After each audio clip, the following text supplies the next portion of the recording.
Bienvenue à l'église du Rocher de Winnipeg.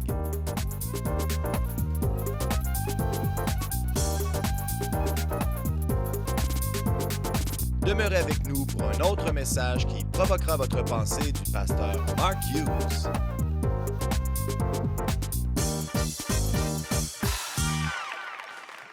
All right, Jesse, we gotta get going.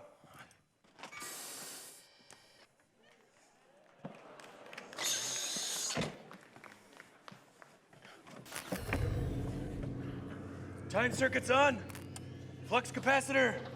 Fluxing. Engine ready? All right, Jesse. If my calculations are correct, when this baby hits 88 miles per hour, you're gonna see some serious stuff. Prepare for temporal displacement.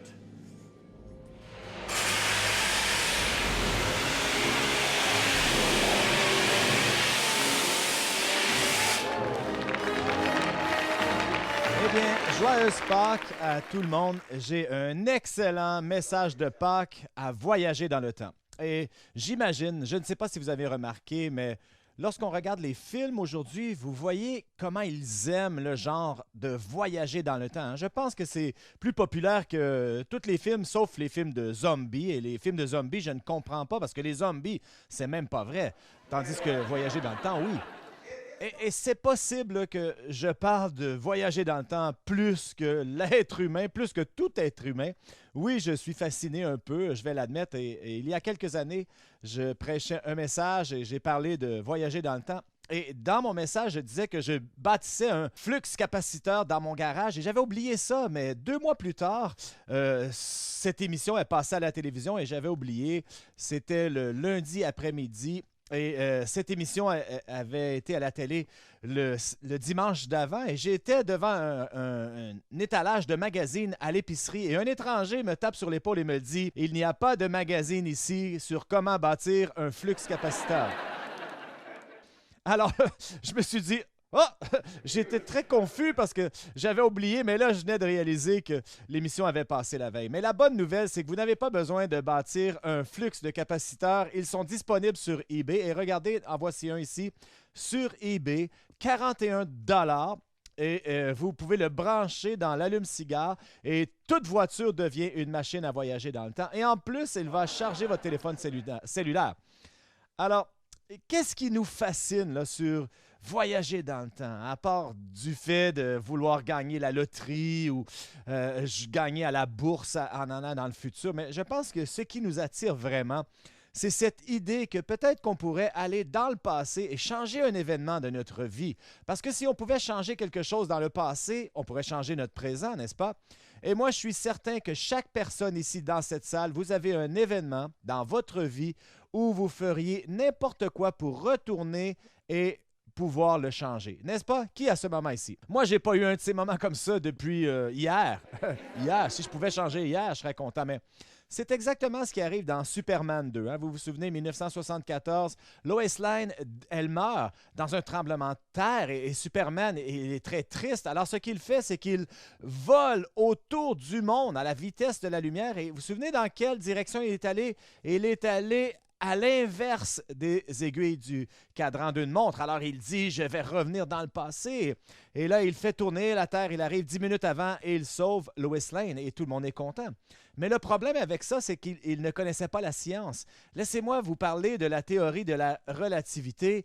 Elle nous dit qu'on ne peut pas aller dans le passé, dans le temps, mais juste dans le futur, en tant que théorie. Mais la théorie de la relativité, c'est que plus vous allez vite, disons, à la vitesse de la lumière, c'est que votre temps ralentit, tandis que tout le temps du monde va de l'avant. Et c'est comme ça que vous pourriez le faire. Vous pourriez aller dans le futur, mais pas dans le passé. Et je vous donne un exemple. Si on pouvait voyager 99% à la vitesse de la lumière, ce qui semblerait 7 jours pour vous serait 100 années pour le temps. Mais on ne peut pas aller dans le passé parce que cette théorie de la relativité nous dit que la vitesse de la lumière est constante, mais le temps, lui, est variable. Mais si vous aviez une DeLorean à 88 000 à l'heure pendant 7 jours, vous pourriez vous retrouver en Floride dans un établissement de retraite pour voir votre futur. C'est juste une pensée quand même. Ce que je veux faire, c'est que je vais regarder la doctrine du temps, parce que la parole de Dieu nous parle de la doctrine du temps, hein, n'est-ce pas? Et ce que l'on fait, c'est qu'on regarde au tout début de la Bible, Genèse 1.1, au commencement, Dieu créa les cieux et la terre. Et on pense toujours au fait que c'est lorsque l'espace a été créé, hein? L'univers, on dit, mais ça dit au commencement, Dieu créa les cieux et la terre. Mais ce que nous ne pensons pas, et on devrait y penser, c'est que lorsqu'il a créé les cieux et la terre, quand il a créé l'univers, il a aussi créé le temps. Parce que ce que Einstein nous a dit dans cette théorie de la relativité, c'est que le temps et l'espace sont interreliés et font partie de la même chose. Et notre univers est un univers 4 dimensions, longueur, largeur, profondeur et le temps. Alors quand Dieu dit que la lumière fut, quand il a créé les cieux et la terre, il a créé non seulement l'espace, mais il a créé le temps. Et vous dites, ah, je ne sais pas si j'achète ça, mais je vous donne un titre dans le Nouveau Testament. Le verset 2 du chapitre 1, lesquels reposent sur l'espérance de la vie éternelle promise avant que le temps débute. Hein? C'est le mot chronos ou notre mot chronologie, c'est le temps. Alors, ça dit qu'il vous a promis la vie éternelle avant que le temps existasse ou débute. Alors, le temps a un commencement et je vais vous dire que le temps a aussi une fin parce qu'il dit qu'il va rouler l'univers comme un rouleau. Donc, le temps a un début, le temps a une fin. Mais voici ce que je ne veux pas que vous ratiez de cette histoire. C'est que Dieu, s'il a créé le temps et l'espace, il n'est pas limité dans le temps et l'espace, n'est-ce pas? Il n'est pas sous la contrainte du temps et de l'espace, n'est-ce pas, puisqu'il est le créateur. Donc, la parole de Dieu nous indique que Dieu vit dans ce qu'on appelle un intemporel. Il vit dans le maintenant. Et voici comment il dit. Il dit, je suis l'alpha et l'oméga, le premier, le début et la fin, le commencement et la fin. Il ne dit pas qu'il était au commencement et qu'il était à la fin. Non, il dit, je suis le commencement, je suis la fin. Dieu ne vit pas dans les contraintes de ce vecteur de temps. Non, il vit dans un intemporel maintenant. Alors pour Dieu, un jour est comme quoi? Comme 1000 ans, la Bible nous dit. Et 1000 ans est comme un jour pour Dieu. Mais ce n'est pas nous. Nous vivons dans le vecteur de temps. Nous vivons dans un moment après l'autre et on ne peut rien faire avec le temps. Le temps continue une seconde après l'autre. Mais la bonne nouvelle, c'est qu'on voyage tous dans le temps. Et vous dites, ah oui, comment? Bien, on voyage hein, à la vitesse de 1 heure par heure. Donc, dans une année, vous allez avoir voyagé 12 mois dans le futur. Alors, on voyage tous au travers le temps et ça fait du sens, mais Dieu, lui, non. Et je vais vous l'illustrer, c'est très important. Je vais vous l'illustrer et je pense que la meilleure façon, le meilleur exemple que je pourrais vous donner, c'est la Saskatchewan. La Saskatchewan, c'est un bon exemple pour plein de choses. Alors, voici, je vais dessiner la Saskatchewan. Et voici ici, là, dans l'escalier ici, parce que ça ressemble à Saskatchewan, hein, 2 lignes bien droites. Et j'imagine quand ils ont dessiné la Saskatchewan, c'est la seule place au monde où il y a 2 lignes bien droites. Voilà, c'est fini. Difficile à épeler, mais facile à dessiner. Alors, ils ont mis comme 2 lignes sur la carte canadienne. Voilà, Saskatchewan, c'est fait. Alors, il y a 2 façons d'expérimenter Saskatchewan. Hein? Imaginez, là, ça, c'est la Saskatchewan. On peut le faire de 2 façons. Et la première façon, c'est de voler au-dessus. On aime voler au-dessus de la Saskatchewan, n'est-ce pas? Je pense que c'est vrai. Mais on aime voler et c'est très différent lorsqu'on vole au-dessus. Parce qu'à 37 000 pieds dans les airs, on regarde et on voit la Saskatchewan et on peut presque tout voir la Saskatchewan en entier. On voit les carrés, là, les champs de blé. On voit le début, hein, la frontière du Manitoba et de l'Alberta, Moose Jaw, Maple Creek. On voit tout Saskatchewan. Et on peut presque tout voir là, d'un point de vue. Alors, c'est une façon de l'expérimenter au-dessus et voir toute la Saskatchewan. Mais il y a une autre façon aussi d'expérimenter la Saskatchewan, c'est en voiture, en roulant. Et on commence où? Eh bien, on débute à la frontière. Et là, vous êtes sur cette ligne de temps, hein, c'est la Transcanadienne. La Transcanadienne, l'autoroute passe au travers de la Saskatchewan et d'une frontière à l'autre. Et vous allez expérimenter la Saskatchewan comment? D'une clôture à l'autre. Alors, voici les enfants, une clôture, clôture, clôture, clôture, clôture. Ah, balle de foin, clôture. Et on roule et il y a juste une façon de le faire. Quand vous roulez, hein, c'est un moment à l'autre, 1 kilomètre à l'autre, une clôture à l'autre. C'est la seule façon qu'on peut le faire. Et écoutez, je ne veux pas offenser la Saskatchewan, mais c'est quand même plat. La seule place au monde, si on regarde dans le futur, lorsqu'il fait beau, on peut voir l'arrière de notre tête. N'est-ce pas? Pasteur Keith, vous savez, il a grandi en Saskatchewan et il me disait que lorsqu'il avait 10 ans, son chien s'est sauvé et là, il s'est tenu sur la galerie. Il a regardé se sauver pendant 4 jours. Et vous savez que la Saskatchewan, c'est la seule province au Canada qu'on n'ajuste pas la lumière, hein? Heure normale de l'Est ou l'heure avancée. Vous savez pourquoi? Qui voudrait avoir 1 heure de plus en Saskatchewan? OK, c'est trop, là? OK, trop loin. On peut enlever ça, hein, au montage. S'il vous plaît, enlevez ça au montage, là. Je ne voudrais pas blesser la Saskatchewan. Alors, c'est une façon d'expérimenter la Saskatchewan, c'est que vous êtes ici au sol et vous êtes sur la route, là, sur la route transcanadienne. Et souvenez-vous de cette image parce que je vais l'utiliser pour illustrer l'univers entier. Et lorsqu'on regarde l'univers, et si vous zoomez vers l'extérieur, c'est la même chose. On a le commencement, Dieu a créé le ciel et la terre. Et on a la fin où il dit qu'il roulera l'univers comme un rouleau. Et le temps qu'on connaît cessera. Dieu est le créateur de toutes choses. Il n'est pas lié par le temporel. Nous, oui. Alors, Dieu ne vit pas dans le moment ici-bas comme nous, un moment après l'autre qui suit et on ne peut rien faire. Nous sommes pris dans le piège du temps. Mais imaginez Dieu qui est au ciel et il regarde vers nous sur l'espace et le temps. Lui, il voit tout d'un coup d'œil. Il voit le commencement, il voit la fin, il voit le moment dans le temps où vous êtes actuellement. Il peut nous voir et en même temps, il voit le commencement. Un jour est comme 1000 ans, 1000 ans est comme un jour pour lui. Mais il y a quelque chose qui arrive, hein, et nous connaissons l'histoire. Presque au tout début, il y avait un homme, Adam et Ève, sa femme, et ils ont péché dans le jardin et ils ont amené l'humanité dans les ténèbres. Et Dieu a regardé, il le savait que c'était pour arriver, mais il l'a vu et il a dit, je dois corriger cela. Parce que la terre a un grand problème si je n'interviens pas. Et c'est l'histoire de Pâques. Donc, il a envoyé son fils éternel, 100 ans. Il l'a envoyé du ciel sur la terre dans un moment en particulier, dans un endroit en particulier. Il a envahi le continuum de temps. Et cet endroit, c'était Jérusalem. 4 BC. Il a envoyé son Fils, le temps éternel, Dieu qui est venu habiter avec l'homme comme un homme dans un moment en particulier, un endroit. Il a choisi Israël, 4 BC. Pourquoi? Regardez la parole ici. Galates 4 nous dit, lorsque la plénitude des temps, chronos, fut accompli, Dieu a envoyé son Fils, né d'une vierge, né sous la loi, pour racheter ceux qui étaient sous la loi, pour recevoir l'adoption comme fils. Alors, à cet instant, Dieu a envoyé son Fils dans le monde et a interrompu ce continuum de temps. Et ce n'est pas où Dieu habite, mais Jésus, pendant 33 ans, a pris cette décision de venir pour changer toute l'histoire en l'interrompant. Et ma question est celle-ci.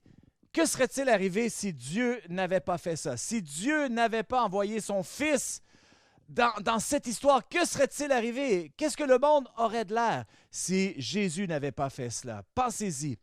Qu'est-ce que le monde ressemblerait?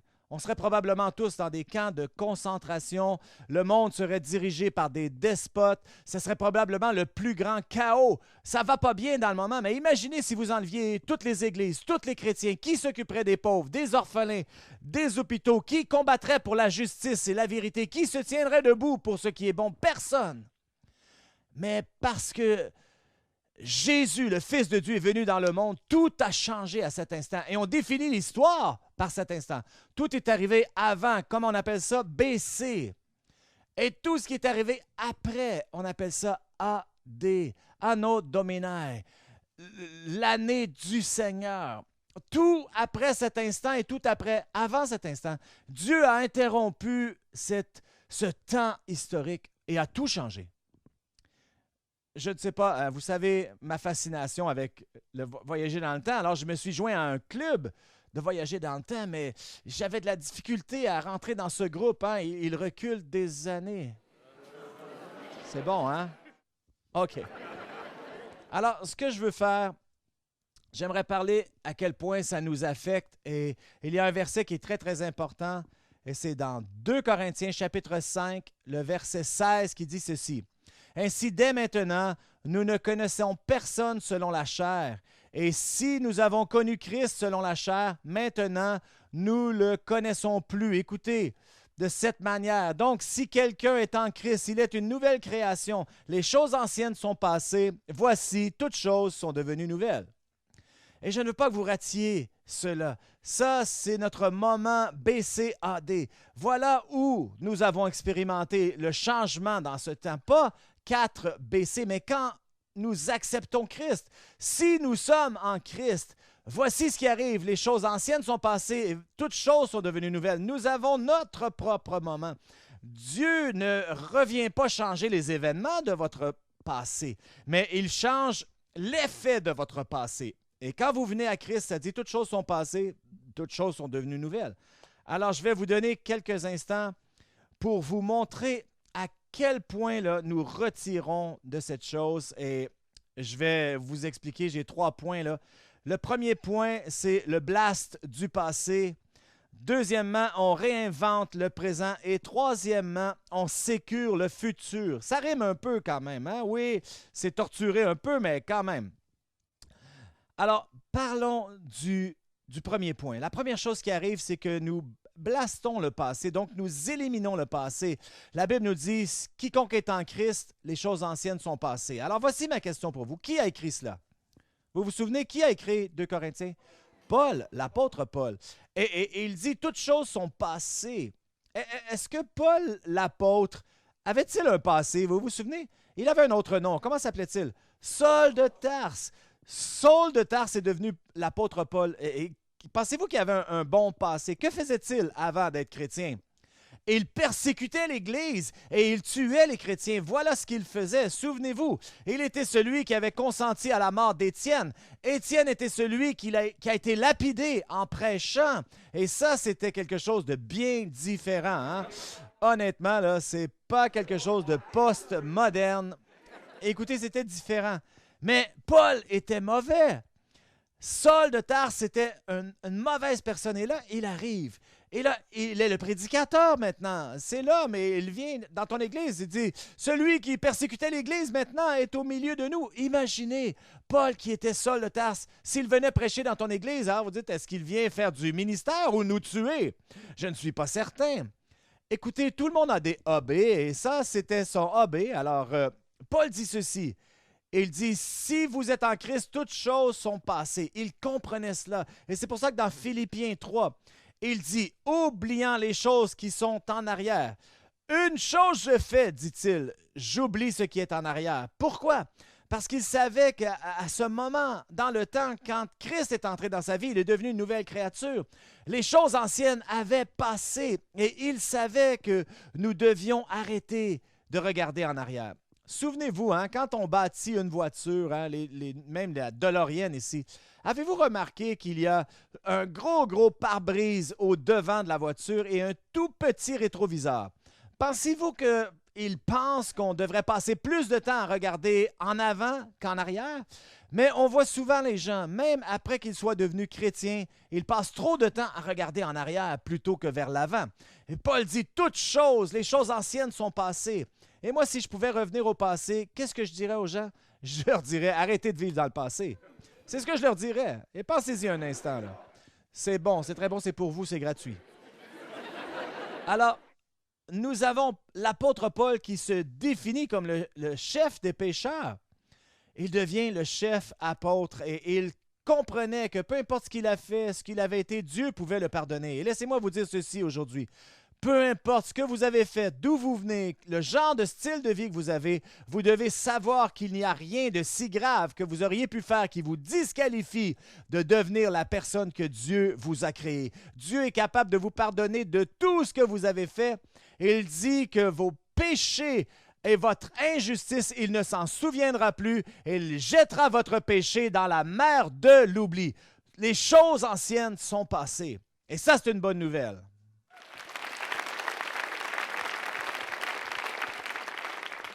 Et vous savez, quand je lis l'histoire de Saul de Tarse ou Paul, je pense à ma propre vie. Cet homme qui est venu faire le ministère de l'Évangile. Savez-vous que moi, j'ai grandi dans ce voisinage? 3 pâtés de maison de cet édifice. Savez-vous que ma mère, elle habite 4 pâtés de maison de l'église? Moi, j'ai grandi dans ce voisinage. Moi, je suis allé à ces écoles, Ogawa School, Vicar, Alexander, cette école secondaire. C'était mon école. Et de voir que Dieu, d'une certaine façon, m'a utilisé pour créer cette si grande église en plein dans le voisinage que j'ai grandi. Savez-vous ce que Jésus a dit? Le prophète n'est pas accueilli dans sa patrie. Vous ne devriez même pas pouvoir faire ça, mais par la grâce de Dieu, il a permis que mon passé soit complètement nettoyé et que les choses anciennes soient passées. Vous savez, de temps à autre, je rencontre des gens de mon passé parce qu'il y a un problème avec ça. Les gens me disent toujours « Hey, pasteur Marc, quel est le plus grand avantage d'être pasteur dans ton voisinage? » Eh bien, je dis, le bon avantage, c'est que tout le monde me connaît. Et maintenant, quel est le plus grand problème? Eh bien, devinez, tout le monde me connaît. Alors, c'est une problématique. À toutes les fois je rencontre quelqu'un de l'école secondaire, il dit « Hey, je t'ai connu au secondaire. Et tu es le pasteur? Tu es celui qui prêche? Eh bien, moi, j'ai des histoires que j'aimerais raconter sur toi et ils doivent le savoir. » Et là, je leur dis, bien, allez-y parce que j'ai tout raconté les histoires que je me souviens et j'ai besoin de nouveau matériel. Pourquoi avoir honte de mon passé? Il dit, toutes choses, les choses anciennes sont passées. Je suis une nouvelle créature en Christ. Je n'ai pas honte de qui j'étais parce que je ne suis plus cette personne. Je suis une nouvelle création en Christ. Les choses anciennes sont passées. Celui que le Fils rend libre est réellement libre. Alors, la première chose, c'est qu'il faut, si tu es une nouvelle créature en Christ, tu peux éliminer le passé. La deuxième chose, c'est que tu peux réinventer le présent. Il dit, les choses anciennes sont passées, ton moment baissé et toutes choses sont devenues nouvelles.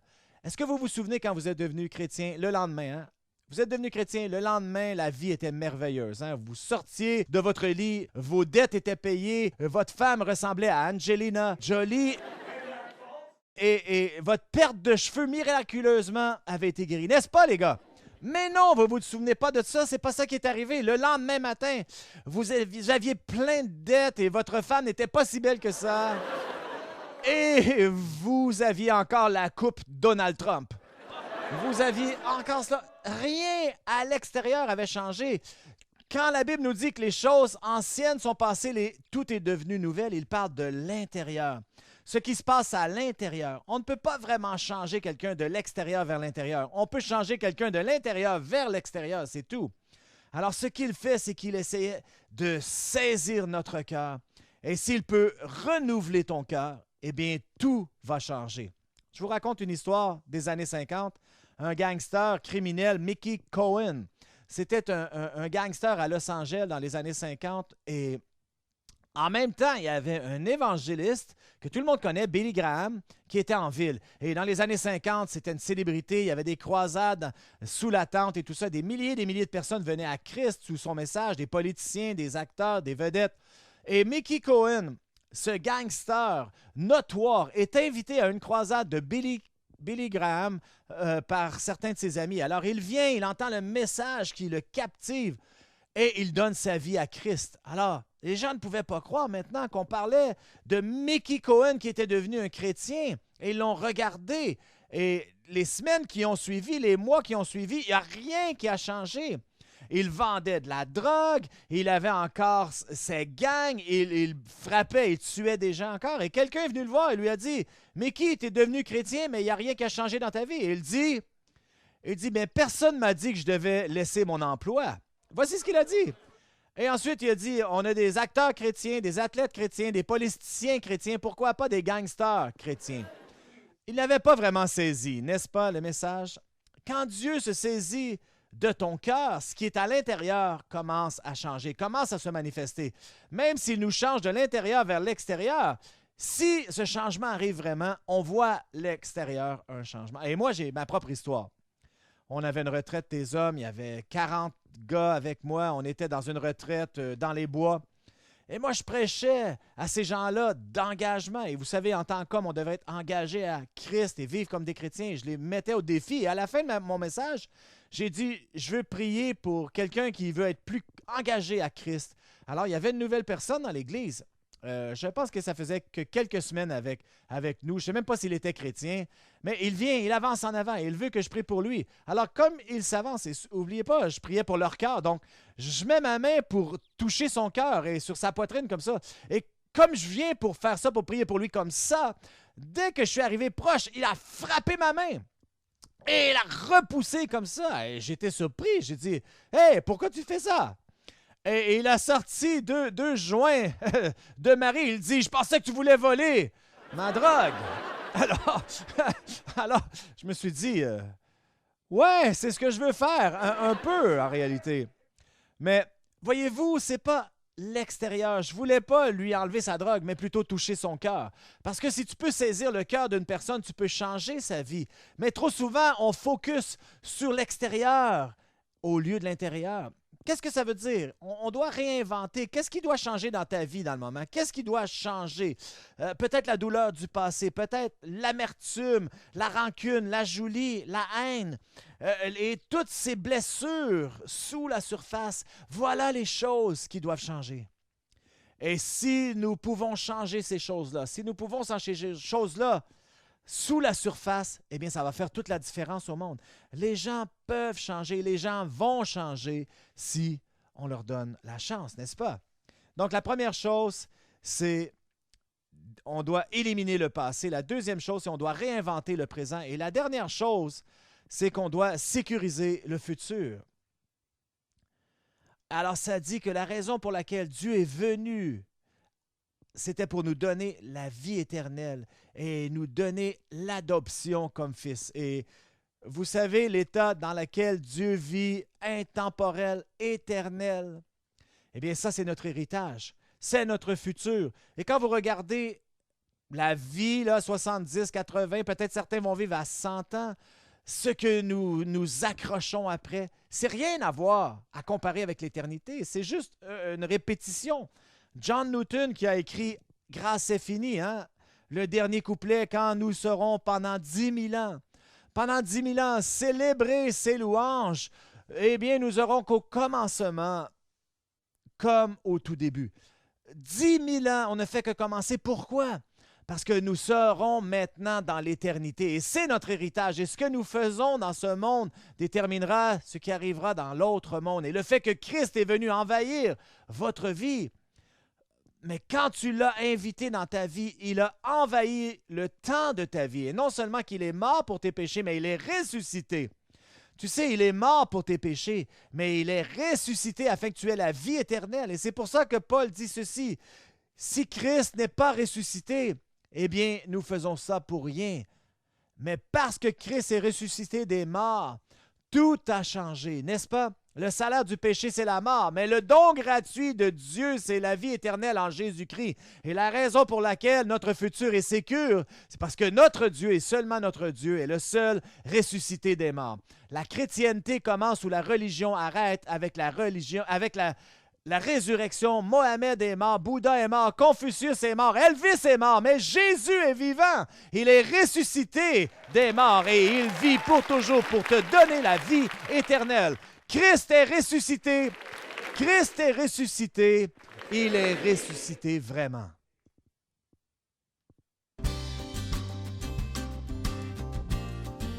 L'Église du Rocher a des réunions à tous les dimanches au 1397 Buffalo Place. Joignez-vous à nous si vous êtes dans la région. Si vous aimeriez recevoir un livre pour comprendre davantage le don gratuit de Dieu au travers Jésus-Christ, contactez-nous et nous vous l'enverrons gratuitement.